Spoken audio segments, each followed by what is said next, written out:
What do you think you would discover if you could spend a day in the year 2100 to see what life would be like then? People have been thinking about the future for thousands of years, envisioning life as we know it in the far-off future. What if you had even more advanced vision? Future by 1,000, 10,000, million, or even a billion years. What would the universe look like, in your opinion? What would happen over such huge periods of time? What will we be lacking? Let's begin on Earth. Everyone is aware of Chernobyl, but in case you aren't, let's quickly review. Reactor number 4 at the Chernobyl nuclear power plant exploded on April 26, 1986, just outside the Ukrainian town of Pripyat, unleashing more than 8 tons of toxic material into the neighborhood. As a result, the city was all but uninhabitable. The Chernobyl zone won't be suitable for life until at least the year 22,000 due to the enormous radioactivity still present in the vicinity. You and I won't be able to ride this Ferris wheel that we've waited 20,000 years for because we'll probably be dead by then. The Earth's rotation will have slowed down to the point that our days will lengthen by 1 second in 50,000 years as a result of lunar tides.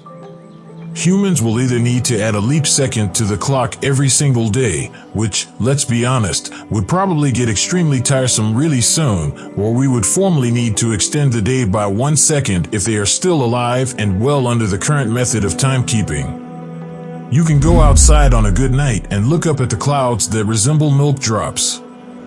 You might even be able to identify some constellations and particular stars if you're skilled. Except that the star patterns you see today will seem very different in 100,000 years since Earth and our solar system will have traveled so far around the galactic orbit. However, it's possible that you're merely viewing the stars incorrectly. Mars should be totally terraformed by this point, and you should be able to observe the stars from a different planet.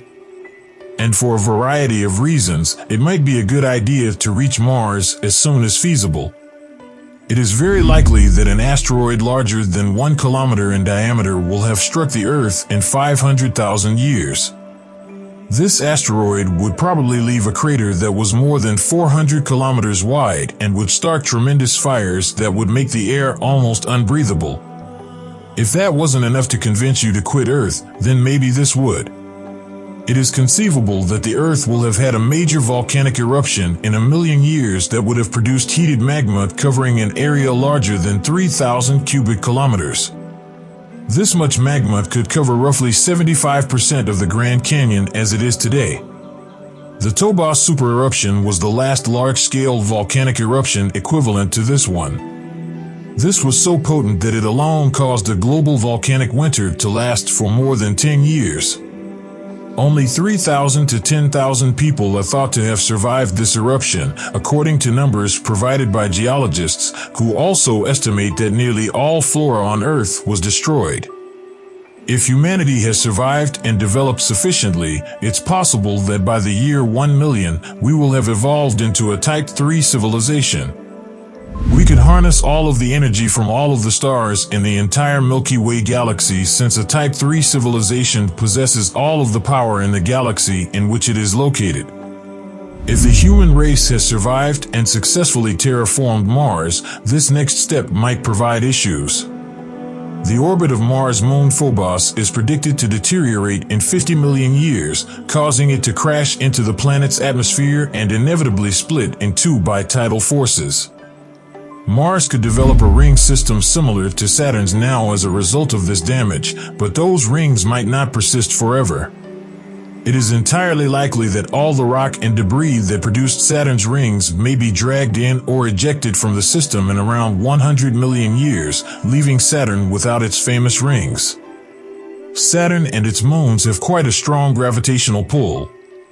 It is pretty surreal to consider that, given our current location, our solar system will have orbited the Milky Way's galactic center approximately once in 240 million years.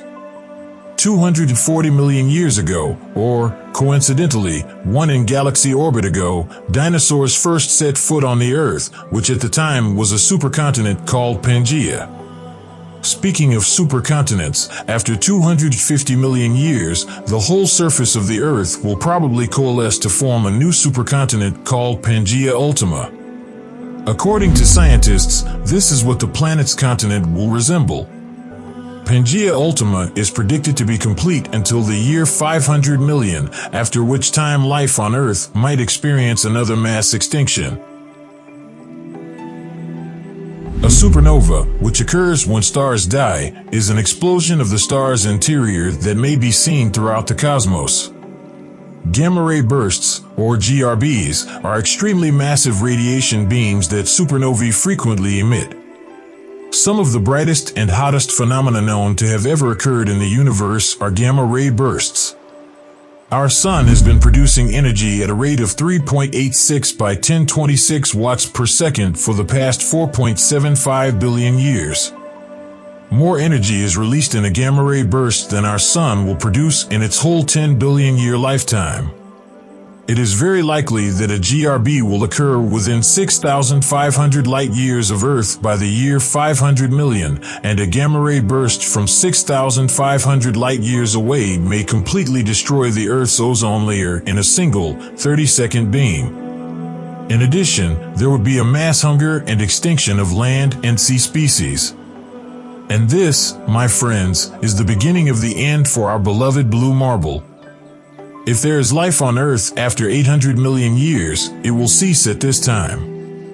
When this happens, the amount of CO2 in the atmosphere will be so low that photosynthesis will be impossible. Without photosynthesis, no additional oxygen is produced.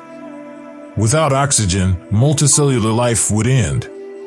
As a result, Earth is now exactly as it was 4 billion years ago, a lifeless wilderness. However, by this point, life may already exist on other planets. NASA launched the Voyager 1 and 2 spacecraft in 1977 on journeys that would take them beyond the solar system and into interstellar space. The golden recordings carried by both satellites were identical. Each record, together with a cartridge and needle for playing it, is enclosed in a protective metal jacket. Instructions describe the origins of the spacecraft in the solar system and how to play the record in a symbolic manner.